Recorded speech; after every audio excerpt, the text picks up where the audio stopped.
What's up, everyone? Welcome back to the channel. Like always, like and subscribe, hit the notification bell. First off, it's going to be dark for a couple of videos because my main light went out where I sit in my little corner, so I had to order a new one, which is fine. Maybe it'll be here sooner than I think.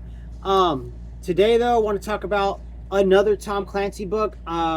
This is number 7 in the Ryan verse, and to be honest, I'll probably read Sum of All Fears at the end of the month, because I am enjoying Clancy a lot. So I just want to, read as many of the Jack Ryan books as possible. This one was pretty crazy too. And, Jack Ryan doesn't really come in until like, he pops in like after the first 200 something pages, but man, he really doesn't get going till like over midway through the book. And it's a pretty long one, 688 pages, and the font is tiny. So it took me like 3 days to read this one. At first I wasn't too much into it, even though there was a lot of good action going on. But as the book, Tom Clancy's a master of bringing stories together, and where all the paths cross. I've called it the handful of pebbles into the pond before. I use that as a metaphor, and once again, that's what we get with this book, and it's great. He's a master of his craft as far as like techno thrillers go, or military sci-fi, whatever you want to call it. So the book starts off, basically a rich family is taking their yacht out. You don't know much more than that, just that there are two cooks or something like that, the driver of the yacht and the cook, they're up to something sinister. That's where it leaves off. Well, they end up murdering the family, the husband, the wife, and the 2 kids. They chop them up, do all kinds of bad stuff to them before that, and throw them in the ocean. And that's basically the event that's going to start the domino effect of where everything's about to take off in the book. So the Coast Guard's out. They end up catching the 2 pirates, is what they think they are. Find a bunch of drugs, a bunch of money, all this stuff. And the Coast Guard kind of breaks the law because they kind of like trick the pirates, because they pretend to hang one of them, to get information out of the other. And so they kind of break the American law and all that. And I just want to pause real quick to say that with this shade of light, you can see my work tan on my face like insane. I look like some kind of vampire. It's in the top half is just like ridiculous. But yeah, I work outside for a living. That's hilarious. But anyways, if I stay back, it kind of blends in. If I lean forward though, it's pretty awesome. Anyways, all right, back to the book. So they kind of break the law a bit because, they're like, where's justice? These people did terrible things to the mom and daughter in front of the dad before they killed them all in brutal fashion. While that's going on, you have the U.S. Air Force or whatever is doing like these secret missions, also breaking the law, because now instead of tracking down like drug trafficking planes coming from South America, wherever, and like taking them down, they're just annihilating them. While that's going on, you have the CIA and the president setting up basically an illegal like covert operation to go down into Colombia and start blowing up some of the bases of operation for these drug lords and stuff. So they're setting up this elite unit of Hispanic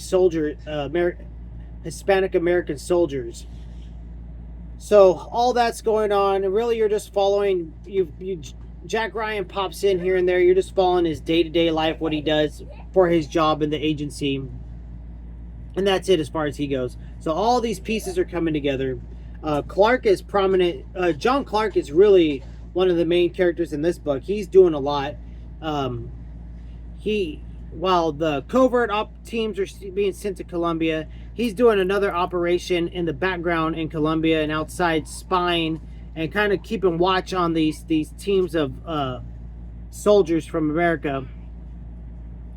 All while this is going on, you have one of the drug lords. His name is Cortez, and you're basically watching him court secretary for one of the directors of the CIA to get information. So he like totally swoons her and gets all this stuff out of her.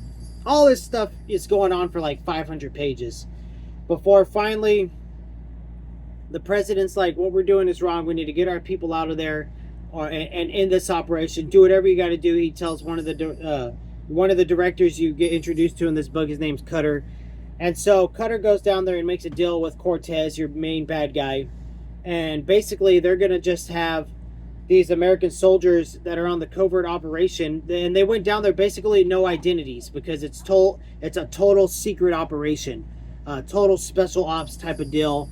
And, you know, they knew what they signed up for. Well, now this guy Cutter that's leading things goes down, meets Cortez, tells him, hey, let's set this up so that my guys could kill a bunch of your guys, but at the same time you could wipe all them out because we're not going to pull them out now. Total corruption. Well, John Clark starts to figure this out. He gets a hold of Jack Ryan so Jack Ryan could do what, you know, Ryan does best and investigate things. Ryan figures it all out. He finds the files. He catches everything. It's insane. He's totally pissed off now. So him and Clark, you know, finally team up. They meet finally face to face. That's, you know, in this one, after all this time, you know, 6 books, they finally, like, really, they're teaming up. They're going to save their soldiers and take out Cortez and Cortez's drug lord boss down there, Escobedo. So it's amazing. It's a great book. I give it a solid 9 out of 10. Only reason it's not a 10 out of 10 because it's a lot of stuff you got to get through. It's a monster.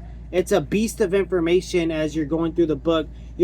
Every time you read Clancy, you're learning about all this stuff. Military lingo, the choppers they use, the planes they're on, the weapons they're using, how they survey the land as they're doing their special ops to it. You get a lesson in all this every time. It's brilliant work. So it's almost kind of non-fiction elements in the book. You know, he is a master of military fiction. He does it phenomenally well. And so it's great. You know, he does a great freaking job. And the book is awesome. You know, when Jack Ryan and Clark team up to finally, you know, they're about to take stuff out. This is literally the last 100 pages when they get to that. And it's great. The last 100 pages are magnificent. It's a solid story. I absolutely loved it. So 9 out of 10. I'm not going to spoil too much more. I know I spoil a little bit, but there's so much going on in this book. We could spend an hour talking about it, and I could spend an hour talking about it, and we wouldn't cover everything because there's just so much going on, and there's so many characters. And Tom Clancy, he gives even the most minute characters that pop into the book get big storylines, and it's great. He does a great job. So next up, though, going back to some, I don't know what this is. I don't know if it's vintage horror or like mystery, but the cover, if you can see it with my terrible lighting today, you can see that the cover is amazing. We have Deadly Grounds by Patricia Wallace. And like I said, I slapped Sum of All Fears into my TBR back here to finish out the month. If I get to it and read it, I do. If I don't, I'll put it in my May TBR to be read if I finish everything that I already have on my May TBR. But great book. I give it a 9 out of 10. My 10th book on April 12th of 2026. I finished my 10th book of the month, and it was a fabulous book. I absolutely loved it. So if you've read this one, you're a Tom Clancy fan, let me know what you thought. And if you've read Sum of All Fears, which I'll be getting to, you know, soon, and Debt of Honor, for sure. I have Debt of Honor sitting over here beside me. Both of those I really want to get into, but man, these books are long. They're hefty tomes of military information and just good old, I seen them, people call it techno thriller. I call it like military fiction. Some of them got a lot of espionage elements.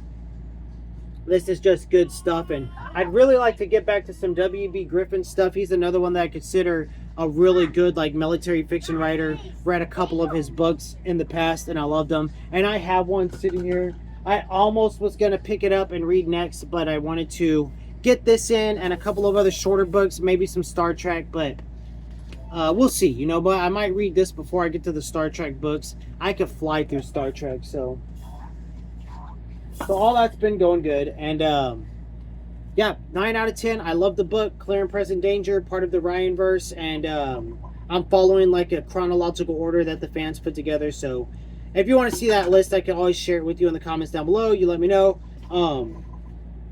Actually, I'd have to type it all up because I got screenshots. But anyways, that's the video today, guys. Like and subscribe. Leave a comment down below. Hit the notification bell later.